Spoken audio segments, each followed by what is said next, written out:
successful business person. I noticed the book she'd been reading.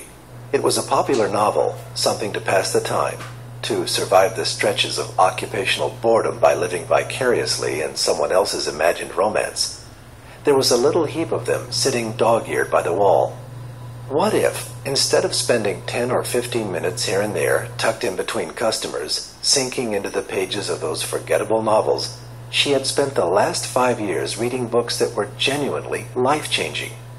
What if that little stack of books included Napoleon Hill's Think and Grow Rich, Stephen Covey's The 7 Habits of Highly Effective People, or David Bach's Smart Women Finish Rich?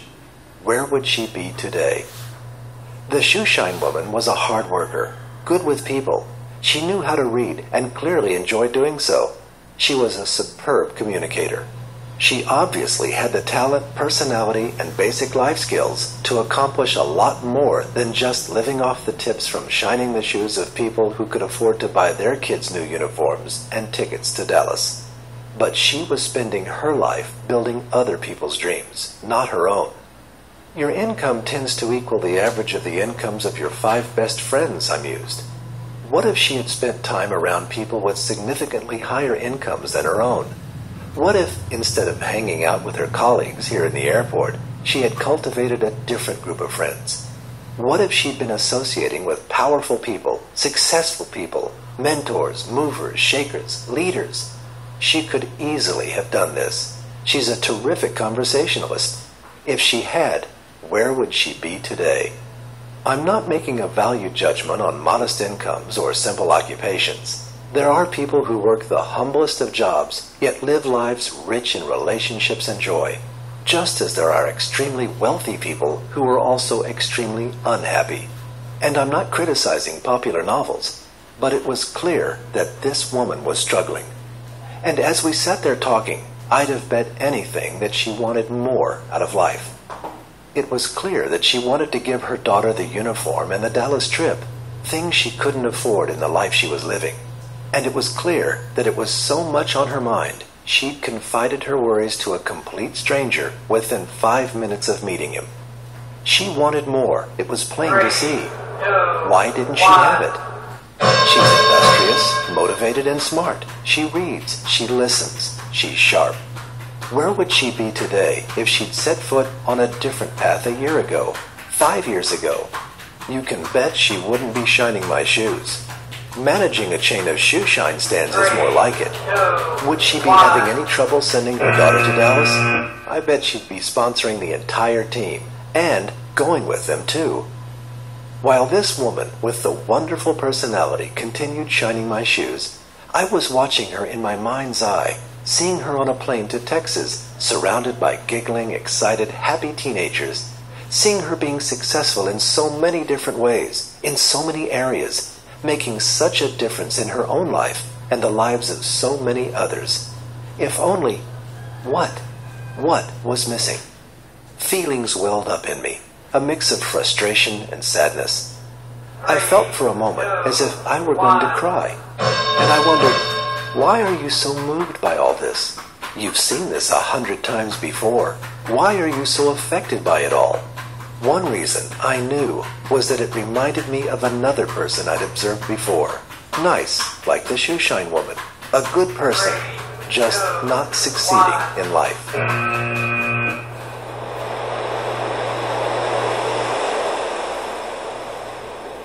The Beach Bum. I was born and raised in Albuquerque, New Mexico. My dad died when I was 10. I remember being handed the flag from his casket. My mom held everything together. She was a great, loving mom, but it was still a rough way to grow up, a fatherless, blonde-headed kid in a Hispanic neighborhood who didn't fit in. I really didn't know what to do with it all, so I turned my energy into mischief and misbehavior. I blamed everything and everyone. In 3rd grade, my teachers informed me that I had a low IQ. I quickly gained a reputation for mischief and troublemaking. While my mom worked her way through the years, I struggled my way through school. By age 19, it was clear to anyone who knew me that I didn't have much of a future.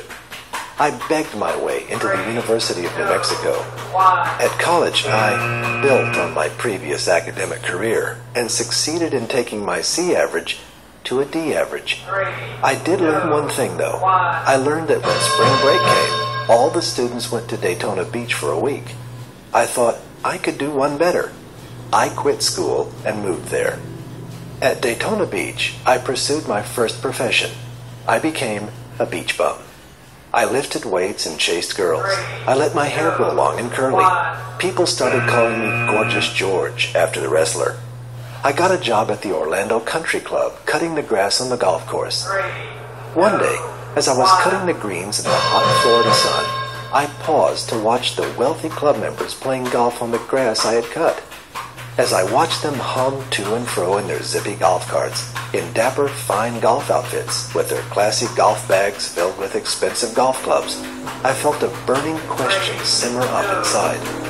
Why is it that they're over there riding in carts, and I'm over here working? I'm as good as these people are. How do they get to have it 10 times better than me? Are they 10 times better than me? Are they 10 times smarter? Or do they work 10 times harder? Or, "You're looking good, sir. Looking good." The shoe shine woman was grinning at me. Just another customer lost in his early morning thoughts. And another job well done. I looked down. I could see my reflection in my shoes. Indeed I am. Looking good. Thank you. Thanks very much. I paid her, gave her as big a tip as I could without, I hoped, having her feel I was being patronizing, and walked away with clean shoes and a heavy heart. It had taken many years, but I was fortunate enough to have found my way out of my beach bum career. I was no longer cutting the greens of other people's leisurely pursuits. I had found my way to a good life. She was right. For me, things were looking good, sir. Looking good. But why the beach bum and not the shoe shine woman? While my shoes had been getting a shine, the airport had grown busier. I now walked through a growing throng of travelers as I walked my way toward the gate. I noticed all the faces filing past me. Hardly anyone was smiling. Most of my fellow travelers were trudging with their heads bowed down. I saw bored expressions, vacant, porch lights on, dogs barking, but nobody's home. Everybody looked so tired. Failing is exhausting. I heard angry words. I stopped for a cup of coffee and heard a young couple arguing with each other. A burly man scolded his young son to the point of tears. A heavy woman complained about the service, then the prices, then her food, then started back on the service again. The other people in the line nodded their heads. A few joined her in a chorus of negativity. Why is everyone so down? Everything these people need to know to change their lives for the better is already available. All the information they could possibly need to put them on a path of extraordinary success and fulfillment is out there, in books and tapes, videos, and workshops. There are people to help them, rich, living resources to guide them, be their mentors, teachers, coaches, and allies. I knew that the difference between who they were and who they could be wasn't based on any lack of good